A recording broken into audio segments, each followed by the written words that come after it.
नमस्कार दोस्तों, उम्मीद करता हूं आपसे बिल्कुल ठीक होंगे और क्लास लेने के लिए आपसे बिल्कुल तैयार होंगे। तो जितने ऐसे छात्र क्लास के अंदर आ चुके हैं, आप सभी का हार्दिक स्वागत। फटाफट से मुझे बता दीजिए कौन कौन छात्र क्लास के अंदर आ चुका है, जिससे कि मुझे पता चल पाए कि ये कोई आम क्लास नहीं है। पूछता है भारत में, मैं जीत राणा स्वागत करता हूं आप सभी का। तो फटाफट से मुझे बताइए कैसे हो आप लोग। ठीक है प्रखर बेटा मांझा।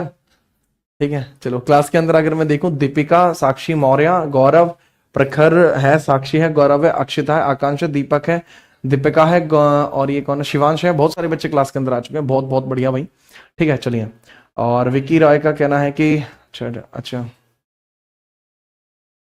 विक्की रॉय क्या हुआ था एग्जैक्टली बताइए क्या हुआ है। ठीक है, और मला क्लास के अंदर है, बहुत बढ़िया भाई। ठीक है, चलिए स्टार्ट करें क्या हम टॉपिक को स्टार्ट कर सकते हैं। बहुत सही, बहुत सही। ठीक है, टॉपिक को स्टार्ट कर रहे हैं बिना किसी परेशानी के। एमडी रफिक, बहुत बढ़िया। चलिए अब देखते हैं हमारा टॉपिक कहां पर पहुंच चुका था और इसको हम कहां से स्टार्ट कर रहे थे। ठीक है, अब बहुत प्यार से इसको समझिए आप कि यहां पर टॉपिक कहां पे पहुंच गया है। यहां पर हम पहुंच चुके हैं और मैंने कहा था कि कल की क्लास में हम अगस्त ऑफर को पढ़ाने वाले हैं। अगस्त ऑफर को पढ़ाने वाले हैं, तो अगस्त ऑफर, क्रिप्स ऑफर बहुत आसानी तरीके से आप पढ़ सकते हैं। सेम उसी लहजे में आप वेवल प्लान भी पढ़ पाएंगे। सेम उसी लहजे में आप वेवल प्लान भी पढ़ पाएंगे बहुत आसान तरीके से। इसको हम कल कंप्लीट कर लेंगे। जो आपको मॉडर्न इंडिया है वो कल कंप्लीट हो जाएगा। ठीक है, बढ़िया तरीके से। तो आज की क्लास में हम देखते हैं कि अगस्त ऑफर क्या था, क्रिप्स ऑफर क्या था, या वेवल ऑफर क्या था। हालांकि ये वाली जो क्लास है ये हम पॉलिटी में भी लेते हैं। ठीक है, लेकिन इसके अंदर क्या, अगस्त ऑफर की तुरंत बाद का जो मैटर है वो सारा का सारा मॉडर्न के अंदर आता है। कहने की बात क्या है कि पहले हम अगस्त ऑफर पढ़ाएंगे, देन आपको हम भारत छोड़ो आंदोलन। ठीक है, तो भारत छोड़ो आंदोलन के बारे में कल आपकी चर्चा होगी, तो बढ़िया तरीके से समझिए। ठीक है, चलिए। ठीक है, आगे बढ़िए और हेडिंग डाल दीजिए सीधा आप। अगस्त ऑफर हेडिंग डाल दीजिए, अगस्त प्रस्ताव अगस्त प्रस्ताव हेडिंग डाल दीजिए। हालांकि अगस्त प्रस्ताव में इतनी कुछ बातें नहीं है, तो वो चाहे तो आप इस प्रकार से भी देख सकते हैं। अगस्त ऑफर के बारे में आप ऐसे भी देख सकते हैं, क्योंकि ये वाली चीज मैं पॉलिटी में पढ़ाता हूं। अब यहां पे इसको पढ़ाना है तो इसको हम हल्का सा स्लाइड फॉर्मेशन में ले सकते हैं, पर इसमें भी सारी चीजें नहीं लिखी होती, तो सारी मुझे ही बतानी होंगी। तो समझिए, पहले आप हेडिंग डालिए अगस्त ऑफर 1940। ब्रिटिश सरकार ने 8 अगस्त 1940 को एक घोषणा की थी जिसको अगस्त ऑफर के नाम से जाना जाता है। अगस्त ऑफर को नेहरू ने कहा था it is as dead as doornail. ठीक है, तो इसको नेहरू ने क्या कहा, it is as dead as doornail. ये भी मैं पढ़ाता हूं आपको। इसमें क्या कहा गया था कि भारत के उद्देश्य के रूप में डोमिनियन दर्जा शायद हम दें। डोमिनियन स्टेटस का ऑब्जेक्टिव रहेगा इंडिया का कि शायद हम इनको डोमिनियन का जो दर्जा है वो शायद दे दें। दूसरा, वायसरॉय की कार्यकारी परिषद का विस्तार करेंगे। भारतीय सहित युद्ध सलाहकार परिषद बनाई जाएगी। युद्ध के बाद एक संविधान सभा का स्थापना होगी जिसमें संविधान अपनी सामाजिक, आर्थिक और राजनीतिक धारणाओं के अनुसार अपना संविधान तय करेंगे। तो ये कुछ बातें इसके अंदर कही गई थी। अब ये जो बातें इसके अंदर कही गई ये बड़ी कॉमन सी बात है। इसको हम थोड़ा सा एक डेप्थ पे जाके समझने की कोशिश करते हैं। देखो, अगस्त ऑफर जब आया, पूछा जाता है इस समय ब्रिटेन के पीएम कौन थे। सर, अगस्त ऑफर जिस समय आया उस समय ब्रिटेन के जो पीएम आपको देखने को मिलते हैं उनका नाम था विंस्टन चर्चिल। क्या आपको ये नोट करना है? जी हाँ, लिखी हुई जानकारी भी नोट करनी है, जो बोल रहा हूं वो भी आपको नोट करना है। ठीक है, लिखिए। तो इस समय ब्रिटेन के पीएम का नाम था विंस्टन चर्चिल। क्या नाम था? Winston Churchill. Winston Churchill, Winston Churchill नाम था। क्या नाम था? Winston Churchill. तो ये नाम था भाई इसका, विंस्टन चर्चिल।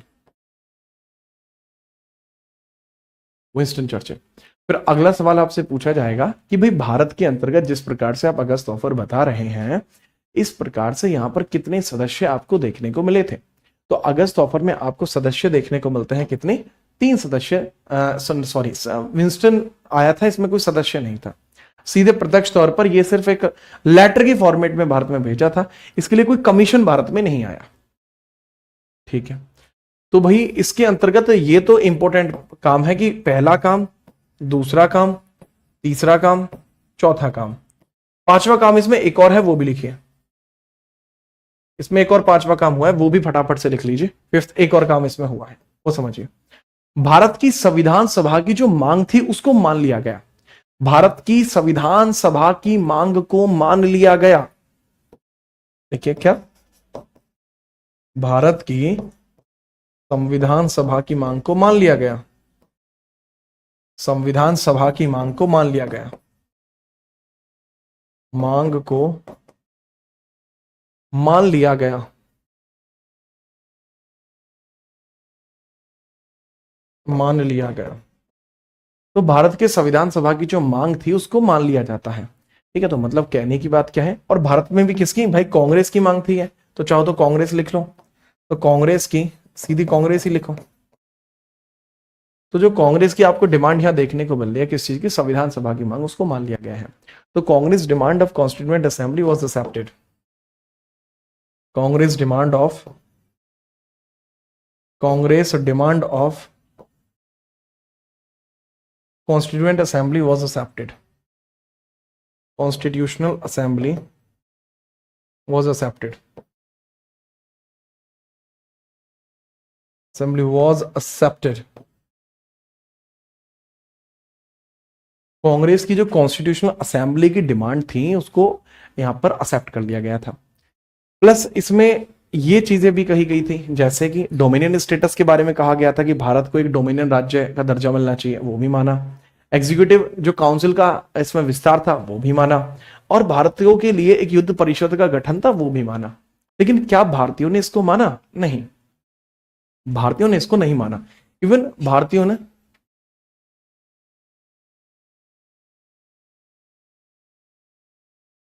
तो भाई ऐसी परिस्थिति में जैसा मैंने बताया, तो इन दैट सच केसेस आपने देखा कि भाई ब्रिटेन का पीएम विंस्टन है ना, ये भारत के अंदर भेजते हैं अगस्त ऑफर। क्यों भेज रहे हैं, ऑब्जेक्टिव क्या था? देखो अगस्त ऑफर का ऑब्जेक्टिव, हालांकि मैंने कल की क्लास में भी बताया था आपको कि भाई ऑब्जेक्टिव क्या था, ठीक है, कि ब्रिटिश गवर्नमेंट द्वारा वर्ल्ड वॉर सेकंड में कांग्रेस समर्थन के लिए लाए गए अधिनियम थे। तो यही ऑब्जेक्टिव था कि ब्रिटिश गवर्नमेंट क्या चाहती थी कि यहां पर ये लोग समर्थन दें, ये ही चाहती थी ब्रिटिश गवर्नमेंट। ठीक है, तो लिखिए ब्रिटिश गवर्नमेंट इसके थ्रू क्या चाहती थी, उद्देश्य क्या था, अगस्त ऑफर का उद्देश्य क्या था, उद्देश्य या ऑब्जेक्टिव क्या था, उद्देश्य या ऑब्जेक्टिव क्या था, बताइए। ऑब्जेक्टिव क्या था? ऑब्जेक्टिव बहुत साफ था। और ये इतना साफ ऑब्जेक्टिव का मतलब क्या था जी, कितना साफ ऑब्जेक्टिव था? इसमें ये कहा गया था कि वर्ल्ड वॉर सेकंड में ब्रिटेन सरकार या वर्ल्ड वॉर सेकंड में कांग्रेस का समर्थन, कांग्रेस का समर्थन चाहते थे, समर्थन चाहते थे। ठीक है, कांग्रेस कोऑर्डिनेशन। ठीक है, इंग्लिश में आप लिख लेंगे, ये लिखा हुआ objective, to secure the corporation of the Indian during world war second. ठीक है, फटाफट नोट करो।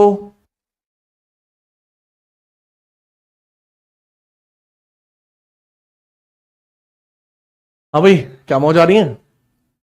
खुल के खेल रहे हो नहीं खेल रहे, ये बताओ मुझे। बहुत, एक तो मजे बहुत ले हो तुम। और बताओ, समोसे लगवा दूं फिर आज तुम्हारे लिए? हाँ भाई, बताओ।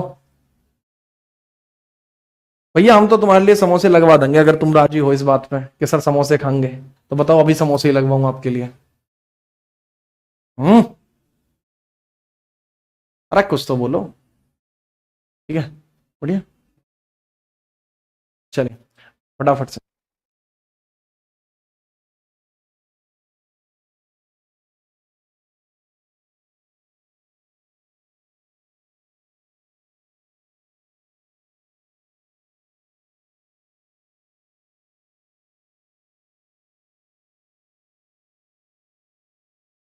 हाँ भाई, हाँ जल्दी सर, चाय, अच्छा, बढ़िया।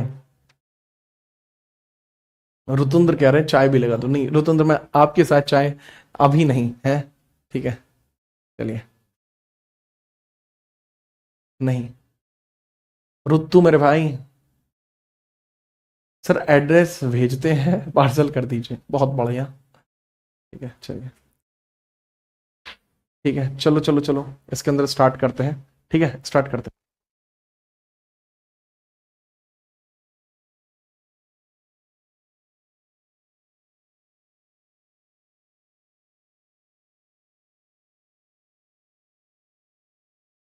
चलिए भाई, स्टार्ट करते हैं। हाँ जी, ठीक है, बढ़िया। आगे देखिए, इसके बाद क्या होता है, जैसे आपको यहां देखने को मिलता है कि भाई अगस्त ऑफर यहां आया, अगस्त ऑफर के इंपैक्ट हमें यहां देखने को मिले। लेकिन अगस्त ऑफर के बारे में हम बात करते हैं। ठीक है, चलिए अगस्त ऑफर के बारे में हम बात करते हैं कि अगस्त ऑफर के बाद भारत के अंदर क्या कुछ देखने को मिला है।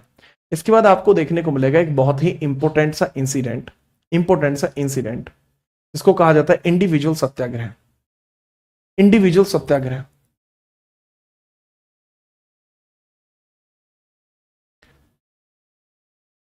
इसके बाद क्या स्टार्ट किया जाता है, गांधी जी के द्वारा एक इंडिविजुअल सत्याग्रह स्टार्ट किया जाता है। इंडिविजुअल सत्याग्रह स्टार्ट किया जाता है। क्या स्टार्ट किया जाता है? इंडिविजुअल सत्याग्रह। ठीक है, क्या स्टार्ट करते हैं? गांधी जी के द्वारा एक व्यक्तिगत सत्याग्रह की स्टार्टिंग की गई। तो हेडिंग आप डालिए, ठीक है, हेडिंग आप डालिए व्यक्तिगत सत्याग्रह 1940 से 41 गांधी जी ने व्यक्तिगत सत्याग्रह शुरू किया। बस ये पेज और आपको ऐसे लिखना है, उसके बाद हम आगे बढ़ेंगे। ठीक है, चलिए। ठीक है, अरे भाई क्लास चल रही है गुलशन। मैंने पूछा कि भैया अब व्यक्तिगत सत्याग्रह स्टार्ट हुआ है, व्यक्तिगत सत्याग्रह कब? 40 से 41 के मध्य गांधी जी ने स्टार्ट किया था। ठीक है, याद रखिए। अब देखो, इसको दिल्ली चलो मूवमेंट भी कहा जाता है। यही जो व्यक्तिगत सत्याग्रह है, इसको क्या कहा जाता है? इंडिविजुअल सत्याग्रह को क्या कहा जाता है? That is also known as Delhi Chalo movement. तो आप इसको वैसे भी देख सकते हो, दिल्ली चलो मूवमेंट था। तो इसके अंदर पूछा जाता है कि पहले सत्याग्रही कौन बने? तो दैट इज विनोबा भावे। पहले सत्याग्रही कौन बने? पहले सत्याग्रही ग्रही कौन बने? That is Vinoba Bhave. ठीक है, विनोबा भावे या भावे। कौन बने? विनोबा भावे। विनोबा भावे इसमें आपको देखने को मिल जाएंगे, पहले सत्याग्रही विनोबा भावे आपको देखने को मिलेंगे। सेकंड अगर हम बात करें, सेकंड आपके ब्रह्मदत्त देखने को मिल जाएंगे। और सॉरी, सेकंड आपको देखने को मिल जाएंगे दूसरे पंडित नेहरू। और जो सेकंड आपको देखने को मिल जाएंगे दैट इज ब्रह्मदत्त। थर्ड आपको देखने को मिल जाएंगे ब्रह्मदत्त। लेकिन ये प्लान फेल हो गया। जो इंडिविजुअल सत्याग्रह का प्लान था वो फेल हो गया। अब इंडिविजुअल सत्याग्रह का प्लान फेल कैसे हो गया उसकी हम बात करेंगे कि भाई सत्याग्रही को चुनेंगे महात्मा गांधी। महात्मा गांधी ने कहा था कि मैं खुद सत्याग्रही को चुनूंगा, इसके अंदर भीड़ नहीं शामिल होगी। अब जब इन्होंने कहा कि मैं खुद चुनूंगा, इसकी वजह से मैटर खराब हुआ। मैटर क्यों खराब हुआ? कि गांधी जी का कहना था हम अहिंसक रहेंगे। आप अहिंसा के दम पर लोगों को इन्फ्लुएंस तो कर सकते हो, पर भीड़ इकट्ठी नहीं कर सकते। भीड़ इकट्ठी करने के लिए आपको नया जोश, नया युवा चाहिए होगा, और नया युवा अहिंसा के मार्ग पे तो नहीं आने वाला। तो ये दिक्कत थोड़ी यहां पर थी। ठीक है, टेंशन मत लीजिए, इसको नोट करिए, इसके बाद समझिएगा। Individual Satyagraha continued for few months, ये केवल कुछ महीने तक चला। जून 1941 में इसमें कम एंथुजियाज्म होने के कारण इसको खत्म कर दिया गया, कम उत्साह के कारण इसको निलंबित कर दिया गया। ये बहुत इंपॉर्टेंट है, नोट करो तगड़े तरीके से। इसके बाद फिर सीधा हम हेडिंग डालेंगे। इसके बाद अब हम सीधा हेडिंग डालेंगे बहुत तगड़ी। ठीक है, क्या? अब हम डालेंगे सीधी हेडिंग, क्या भला? क्रिप्स मिशन के बारे में। क्रिप्स मिशन के बारे में हेडिंग डालेंगे। ठीक है, चलो फटाफट नोटिंग।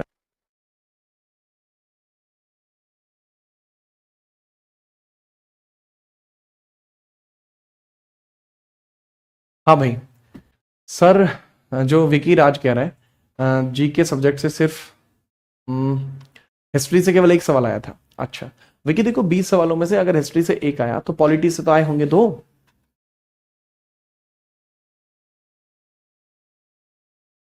सचिन धाकड़, टेंशन मत लो विक्की। जो कई बार होता है ना कि चीजें ऐसी नहीं चलती जैसे हम चाहते हैं, तो उसके संबंध में हम ज्यादा कुछ कर नहीं सकते, लेकिन जितना कुछ कर सकते हैं उसके अकॉर्डिंग तो बात यही है। आप टेंशन बिल्कुल मत लो, है ना। चलो बताएंगे, रुत्तु बताएंगे। रुत्तु, रुत्तु भाई पहले ये नोट करो। ठीक है, फिर हम आगे बढ़ते हैं, फटाफट नोट करिए। अगर ये नोट हो गया है तो फटाफट बताएं। साइड लो भैया, थोड़ा साइड हो गए, टेंशन मत लो, खुल के लिखो इसे।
हाँ भाई, नोट कर दिया, बढ़िया, ठीक है। अरे भाई मैं साइड हो गया, नोट कर दिया, ठीक है। आज इतने शांत क्यों हो तुम लोग, हुआ क्या ऐसा? ठीक है, फटाफट।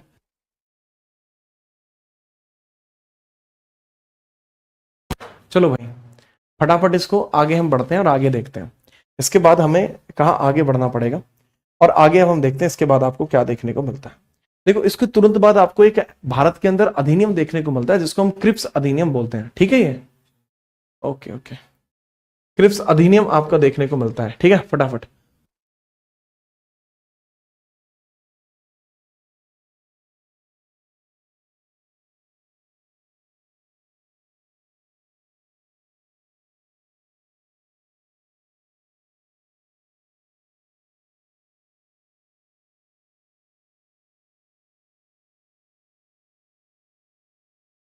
तो हेडिंग डाल दी इसके अंदर, क्या फटाफट से क्रिप्स मिशन की हेडिंग डाल दीजिए। गुरपू टेंशन मत लो भाई, क्रिप्स मिशन आता है भारत में।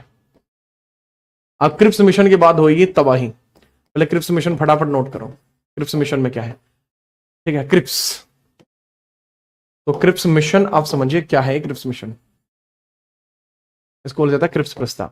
तो जब ये भारत के अंदर आया तो इसका ऑब्जेक्टिव बिल्कुल साफ था, वही ऑब्जेक्टिव था जो पहले था, कि भैया वर्ल्ड वॉर सेकंड के अंदर, वर्ल्ड वॉर सेकंड के अंदर इसका ऑब्जेक्टिव था वर्ल्ड वॉर सेकंड में कांग्रेस का समर्थन, वर्ल्ड वॉर सेकंड में कांग्रेस का समर्थन,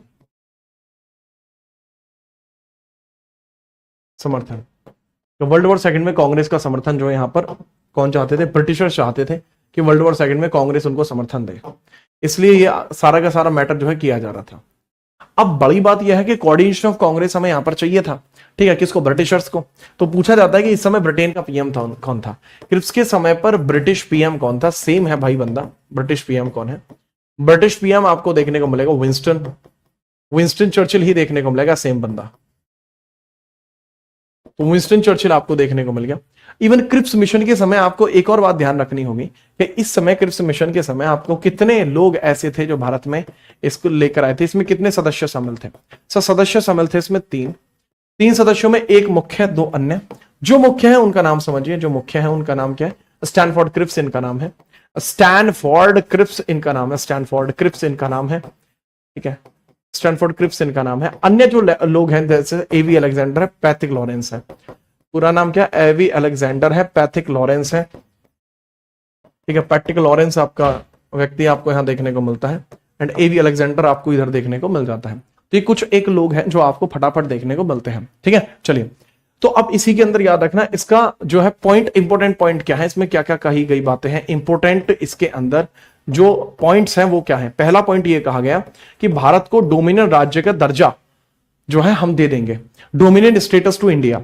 मतलब पहले भी तो कही थी ये बात भाई, पहले ये कहा गया था कि विचार करेंगे कि शायद डोमिनियन बना दें, इसमें कह दिया एक हाथ दो एक हाथ लो, आप आज क्रिप्स मिशन एक्सेप्ट करो, हम कल आपको डोमिनियन बना देंगे। तो भारत को डोमिनियन राज्य की मांग के लिए कह दिया गया, भारत को डोमिनियन राज्य का दर्जा, भारत को डोमिनियन राज्य का दर्जा, डोमिनियन राज्य का दर्जा, राज्य का दर्जा, dominion status to India, dominion status to India. तो भारत को डोमिनियन स्टेटस का दर्जा देने की जो बात है वो कह दी गई, ठीक है, याद रखना। नेक्स्ट इसके अंदर देखो, ये बात तो चलो ठीक है, ये बात तो हो गई कि हाँ ठीक है, ये वाली बात हो गई। नेक्स्ट अगर हम बात करें क्रिप्स मिशन के अधीन ही आपको एक और बात देखने को मिलती है जिसको हम समझते हैं किस प्रकार से, समझिए कि ना केवल इनको डोमिनियन राज्य के दर्जे की बात कही गई है बल्कि एक निर्वाचित संविधान सभा की बात भी कही गई है। क्या कहा गया है कि हम आपको निर्वाचित संविधान सभा भी देंगे, एक इलेक्टेड कॉन्स्टिट्यूएंट असेंबली, निर्वाचित संविधान सभा।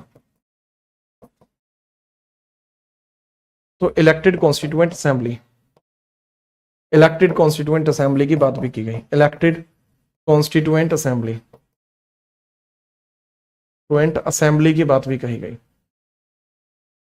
ये इलेक्टेड कॉन्स्टिट्यूएंट असेंबली का मतलब क्या है, एक ऐसी संविधान सभा जो लोगों के द्वारा चुनी गई हो। ऐसा पहली बार हुआ था जब कभी इलेक्टेड कॉन्स्टिट्यूएंट असेंबली की बात कही गई हो। तो ये बहुत बहुत जरूरी बात सामने निकल कर आई। क्या भारतीयों ने इसको माना? नहीं, भारतीयों ने इसको नहीं माना। Indians did not accepted this. भारतीयों का इसके प्रति विचार क्या था? इंडियंस ने मना कर दिया कि ये तो फर्जी की चीज है, तो Indians denied for this, Indians ने डिनाइड कर दिया, Indians denied for this, Indians denied, भारतीयों ने इसके लिए मना कर दिया, भारतीयों द्वारा मना कर दिया गया, भारतीयों द्वारा मना कर दिया गया, भारतीयों द्वारा मना कर दिया गया, मना कर दिया गया। तो भारतीयों के द्वारा क्या कर दिया गया? मना कर दिया गया। भारतीयों ने कह दिया भैया ऐसा हम तो मानते नहीं है कि कुछ ऐसा होता हो। तो Indians denied on this point, तो इंडियंस ने डिनाई कर दिया, Indians denied on this point, on this point, Indians ने इस पॉइंट पर मना कर दिया। क्यों मना कर दिया? क्योंकि इंडियंस का कहना था कि इलेक्टेड जो कॉन्स्टिट्यूएंट असेंबली है उसमें केवल भारतीय होने चाहिए और कोई नहीं, प्लस हमें डोमिनियन राज्य का दर्जा नहीं चाहिए, हमें चाहिए सॉवरन राज्य का, यानी हम इंडिपेंडेंट होना चाहते हैं ना कि सॉवरन। ठीक है, सॉवरन हमें चाहिए था 1919 में, तब तुमने दिया नहीं, अब हमें चाहिए नहीं। इस पे महात्मा गांधी ने अपने एक विचार प्रकट करे थे और महात्मा गांधी ने इस पर कहा था this is post dated check.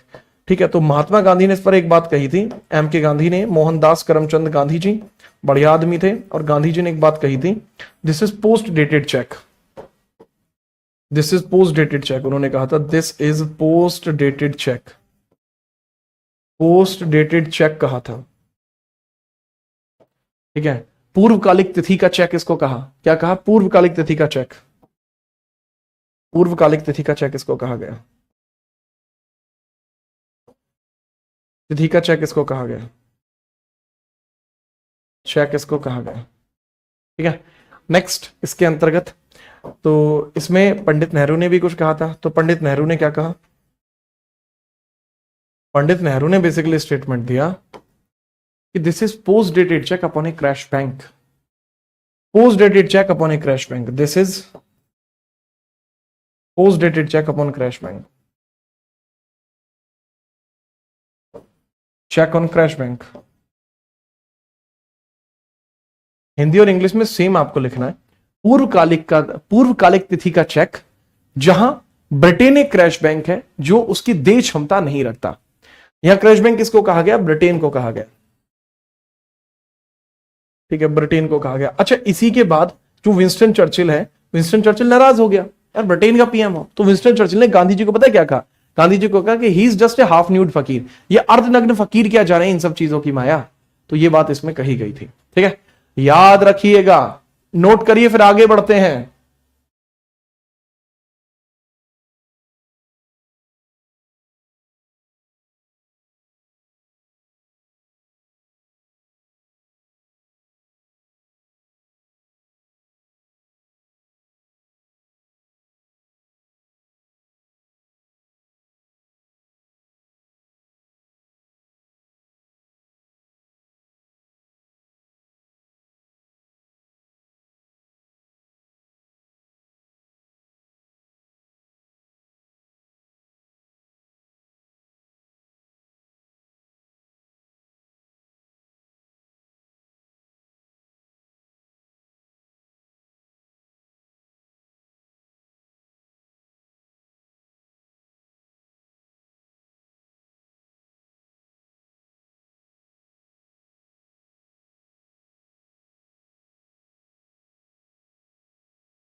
ठीक है, नोट करा? ठीक है, चलिए, चलो क्लास के अंदर जो जो उपस्थित है एक बार बता देंगे। चल, क्या उपस्थित हैं आप? ठीक है, चलिए आगे बढ़ते हैं फटाफट से। क्रिप्स मिशन के बारे में मैंने आपको जानकारी दे दी, और इसके बाद हम आगे बढ़ते हैं और बहुत बढ़िया तरीके से देखते हैं कि इसके बाद क्या होता है। इसके बाद आपको देखने को मिलता है क्विट इंडिया मूवमेंट, इसके बाद आपको देखने को मिलता है क्विट इंडिया मूवमेंट। तो क्विट इंडिया मूवमेंट के बारे में अब हम बात करेंगे बहुत तगड़े तरीके से। ठीक है, कुंदू कैसे हो? कुंदू कैसन बा? कुंदू का नाम कुंदन है, और अब आप लिखेंगे सीधा क्या भला? भारत छोड़ो आंदोलन, भारत छोड़ो आंदोलन, क्विट इंडिया मूवमेंट। क्या लिखेंगे? क्विट इंडिया मूवमेंट आप लिखेंगे। Upon a crash bank, cheque के बाद है crash bank, cheque upon a crash bank. ठीक है, चलिए ठीक है। इसके बाद हम लिखेंगे सीधा क्या भला, क्विट इंडिया मूवमेंट, भारत छोड़ो आंदोलन, जो बहुत बहुत जरूरी होता है। Quit India movement, quit India movement, movement, quit India movement को बोला जाता है भारत छोड़ो आंदोलन, भारत छोड़ो आंदोलन, भारत छोड़ो आंदोलन, भारत छोड़ो आंदोलन देखने को मिलता है। कई बार पूछा जाता है कि जो भारत छोड़ो आंदोलन है इसके बारे में आपसे पूछा जाता है। ठीक है, चलिए ठीक है, चलो तो बहुत ध्यान से मेरी बात को समझिए, भारत छोड़ो आंदोलन के बारे में काफी क्रूशियली इसके बारे में समझना। ठीक है, बताइए जरा भारत छोड़ो आंदोलन के बारे में।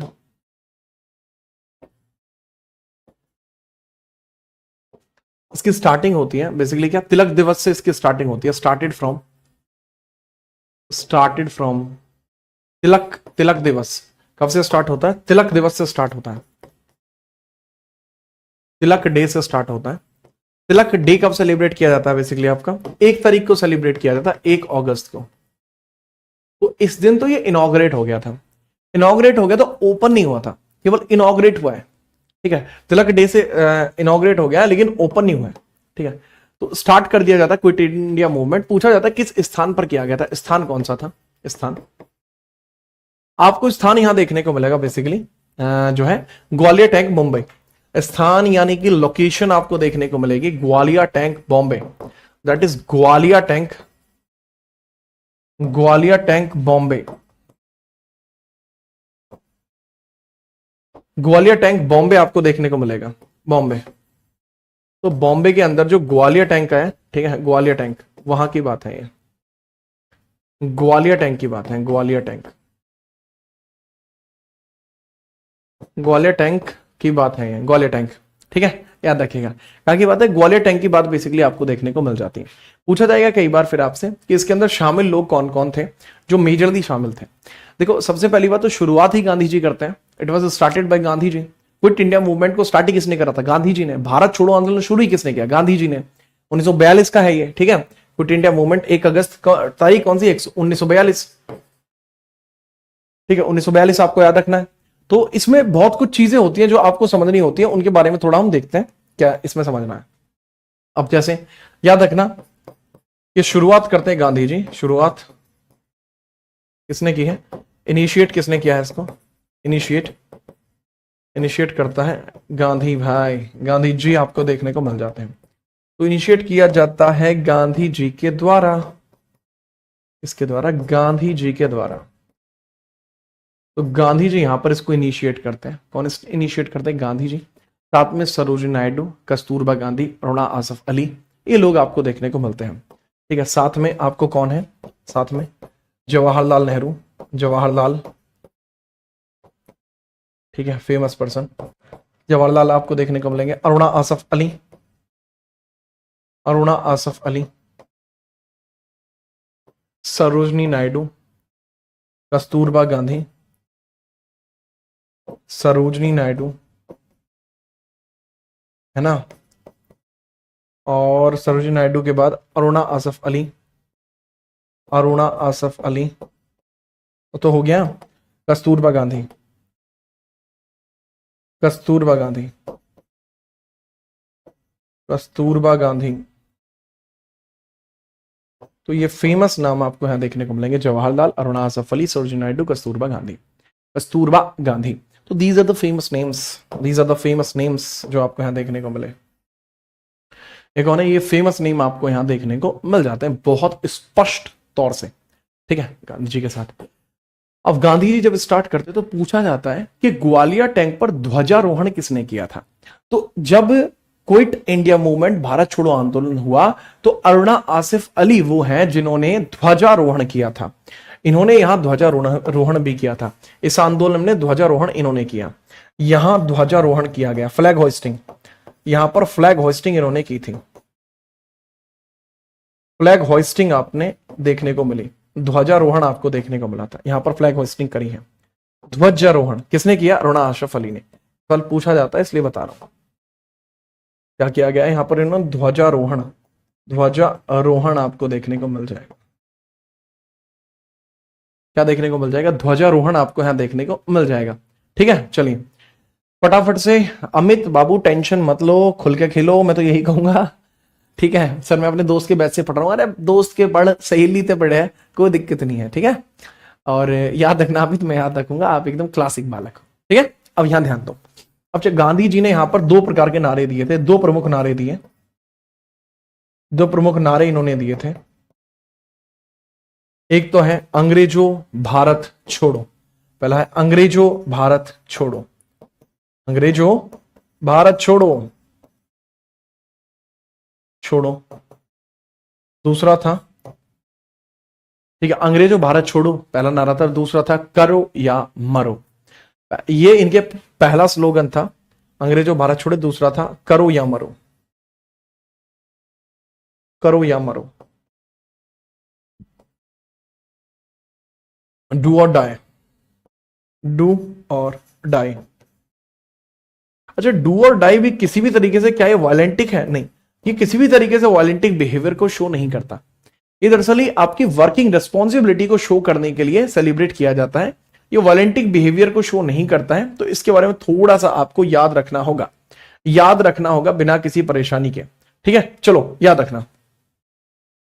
अब बात आती है कि इस इवेंट का क्या इंपैक्ट पड़ा। देखो, इस इवेंट का इंपैक्ट तो यह पड़ा कि गांधी जी जो है उनको गिरफ्तार कर दिया गया 9 अगस्त 1942 में, और उनको आगा खा पैलेस में डाल दिया गया। गांधी जी और उनके साथियों को गिरफ्तार कर दिया गया 9 अगस्त में। अब समझना इस वाली बात को। तो Gandhi ji and their team members arrested in 9th of August 1942। 9 अगस्त 1942 को इनका अरेस्ट होता है, आगा खा पैलेस में कैद कर दिए गए। तो मैंने क्या बताया गांधी जी के बारे में, गांधी जी के बारे में कि इनको अरेस्ट कर दिया गया, अरेस्टेड, अरेस्टेड यानी गिरफ्तार किए गए। तो गांधी भाई कब गिरफ्तार किए गए थे ये बताना है आपको। सर जी, गिरफ्तार जो किए गए हैं वो तारीख कौन सी थी? सर गिरफ्तार किए गए हैं 9 अगस्त 1942 में, 9 अगस्त 1942 में अरेस्ट किए गए। ना कि सिर्फ अरेस्ट किए गए, पर समझिएगा इनको आगा खा पैलेस में भी डाला गया, आगा खा पैलेस में डाल दिया गया, आगा खा पैलेस, आगा खा पैलेस में इनको कैद कर दिया गया। कहां कैद कर दिया गया? आगा खा पैलेस में इनको कैद कर दिया गया, नजरबंद कर दिया गया। और आपसे पूछा जाएगा कि इसके बाद ब्रिटिशर्स ने क्या किया? ब्रिटिशर्स ने ऑपरेशन जीरो पावर चला दिया। ठीक है, चलिए, ठीक है। ठीक है, तो इसमें नोट कर देना। तो मैंने बताया आगा खा पैलेस तो ठीक है, आपको याद रखना है, प्लस ब्रिटिशर्स के द्वारा ऑपरेशन जीरो पावर चला दिया गया। ब्रिटिश सरकार ने ऑपरेशन जीरो पावर शुरू कर दिया, ऑपरेशन जीरो पावर शुरू कर दिया, जीरो पावर शुरू कर दिया, शुरू किया। अब ऑपरेशन जीरो पावर क्या था? ऑपरेशन जीरो पावर यह था कि इंडियंस के हाथ में जो छोटी मोटी पावर भी बची है, उस छोटी मोटी पावर को भी छीनकर ब्रिटेन के हाथ में ले लेना, भारतीयों को पूरी तरीके से लाचार और बेबस कर देना। ऑपरेशन जीरो पावर था भारतीयों से संपूर्ण शक्ति ले लेना। ठीक है, ऑपरेशन जीरो पावर क्या था? जैसे मैंने बताया, भारतीयों से संपूर्ण शक्ति ले लेना, भारतीयों से संपूर्ण शक्ति ले लेना, संपूर्ण शक्ति प्राप्त करना, ले लेना। ठीक है, to withdraw the complete power from Indians. कुछ ऐसे लोग थे ना जो भारत के सरकारी नौकरियां में थे, तो उनको भी बाहर निकाल देना। ठीक है, ये चीज इसमें आपको देखने को मिली है, नोट करो।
हाँ भाई सर कल शिवरात्रि, हाँ शिवरात्रि की आपको बहुत बहुत शुभकामनाएं, है ना। खुल के खेलो आप भी, क्या कहते हो? क्या वे बंटी, सही बात है ना?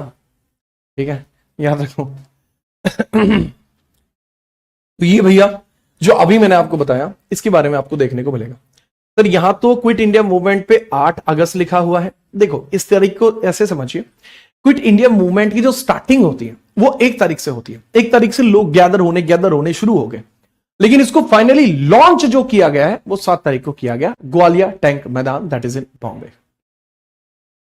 8-9 अगस्त को गांधी जी को यहां गिरफ्तार कर लिया गया। और इसके बाद आपको देखने को मिलेगा कि भैया एक आपको ब्रिटिश रूल को खत्म करने के लिए एक अधिवेशन पारित किया गया। ये लाइन सेम टू सेम लिख लो, हिंदी वाले हिंदी में, इंग्लिश वाले इंग्लिश में। भारतीय राष्ट्रीय कांग्रेस के बंबई अधिवेशन 1942 में निम्नलिखित प्रमुख प्रावधानों के साथ एक प्रस्ताव तैयार किया गया, भारत में ब्रिटिश शासन का तत्काल अंत हो। ठीक है, चलिए तो याद रखना मैंने क्या बताया कि भारत में ब्रिटिश शासन का तत्काल अंत होना चाहिए। इसके लिए जो रेजोल्यूशन पास किया गया था वो 1942 में पास किया गया था, जो कि भैया जो कांग्रेस का बॉम्बे सेशन था। पूछा जाता है कांग्रेस के इस बॉम्बे सेशन का हेड कौन था, तो कांग्रेस के इस बॉम्बे सेशन का हेड आपको देखने को मिलता है मौलाना अबुल कलाम आजाद। मौलाना अबुल कलाम आजाद, मौलाना अबुल कलाम। तो इसको बहुत तगड़े तरीके से नोट कर दो, ठीक है? 1 मिनट में नोट हो जाना चाहिए, फटाफट नोट करो।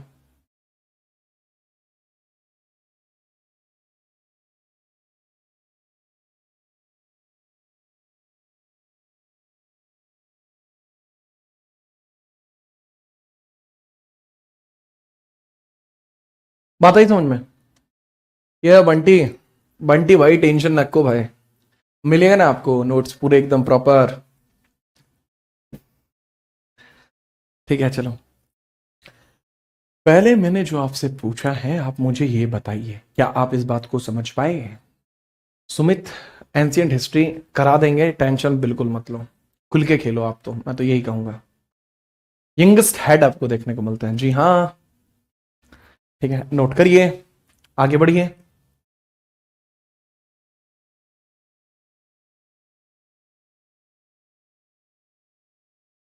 लेकिन इसके बाद कुछ एक घटना घट जाती है जो बहुत इंपॉर्टेंट रही है।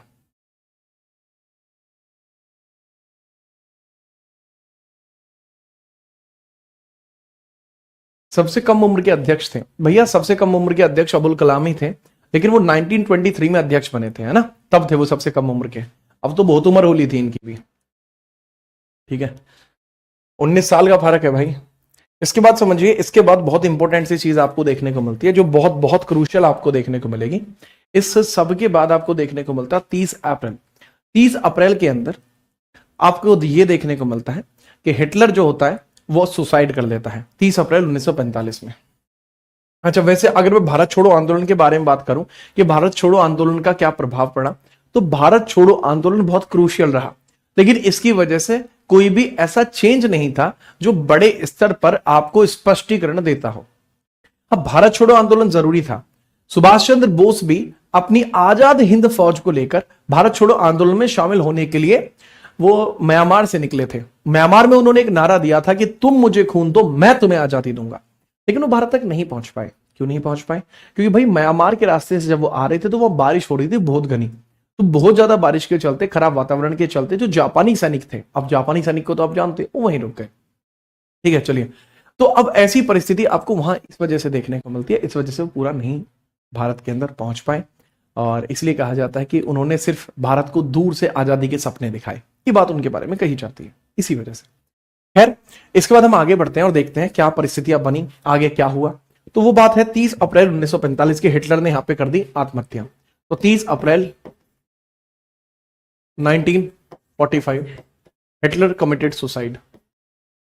तो हिटलर ने क्या कर दिया? Committed suicide, committed suicide, committed suicide.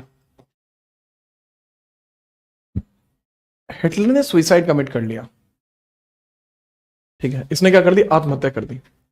और जैसे ही आत्महत्या करता है तो जर्मनी ने घुटने टेक दिए। तो जर्मनी तो इसी के दम पे उछल रहा था, तो जर्मनी सरेंडर कर देती है। जर्मनी के बाद इटली भी सरेंडर कर देती है। तो जर्मनी ने कर दिया सरेंडर, आत्मसमर्पण कर दिया। आत्मसमर्पण। और ये आत्मसमर्पण आपको किसकी तरफ से देखने को मिलता है? दूसरा, इटली की तरफ से भी आपको देखने को मिला। इटली ने भी इसमें आत्मसमर्पण कर दिया। लेकिन जापान जो था उसने कह दिया था कि हमें फर्क नहीं पड़ता। जापान अभी भी बराबर एक तरफा युद्ध जो है लड़ रहा था। Japan was still fighting. ठीक है, तो ये आपको देखने को मिलता है जापान अभी भी युद्ध लड़ रहा था। Japan was still fighting. Japan still fighting the battle. Still fighting the battle. Japan अभी भी युद्ध लड़ रहा था। ठीक है, चलो, जापान स्टिल फाइटिंग बैटल। कौन सा? World war second. तो ब्रिटिशर्स को एक टेंशन थी कि जापान को भारत समर्थन ना देते। अगर जापान को भारत ने समर्थन दे दिया तो जापान ऑलरेडी लेवरेज में है, ऑलरेडी एडवांटेज में है, और गलती से भारत ने समर्थन दे दिया तो जापान शायद वर्ल्ड वॉर में अपनी बढ़त बना सकता है। ठीक है, याद रखना। जब ब्रिटेन को डर था कि भारत जापान को समर्थन ना दे, ब्रिटेन नहीं चाहता था,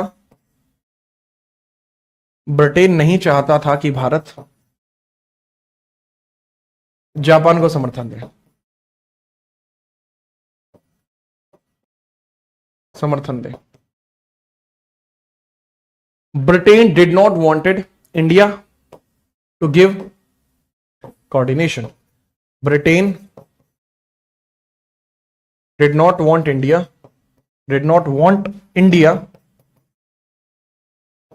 to support Japan in Japan in World War II. Japan in world war 2। ये कुछ कंडीशन देखने को मिली। नहीं चाहता था कि वो किसी प्रकार से यहां पर बैटल लड़े। ठीक है, और इसी की वजह से Wavell plan came to India. Wavell plan came to India. Wavell plan came to India 1945 came to India. इसी कारण से जो वेवल प्लान है वो भारत में आया। इसी वजह से वेवल प्लान भारत में आया। अब जो वेवल प्लान भारत में आया है तो बहुत इंपॉर्टेंट सी बात रहेगी कि वेवल ही नाम क्यों रखा गया, क्योंकि इस समय जो भारत का वॉइस रॉय था उसका नाम था विस्काउंट वेवल। तो इस समय जो भारत का वॉइस रॉय था उसका नाम था विस्काउंट, उस समय उसका नाम था विस्काउंट वेवल।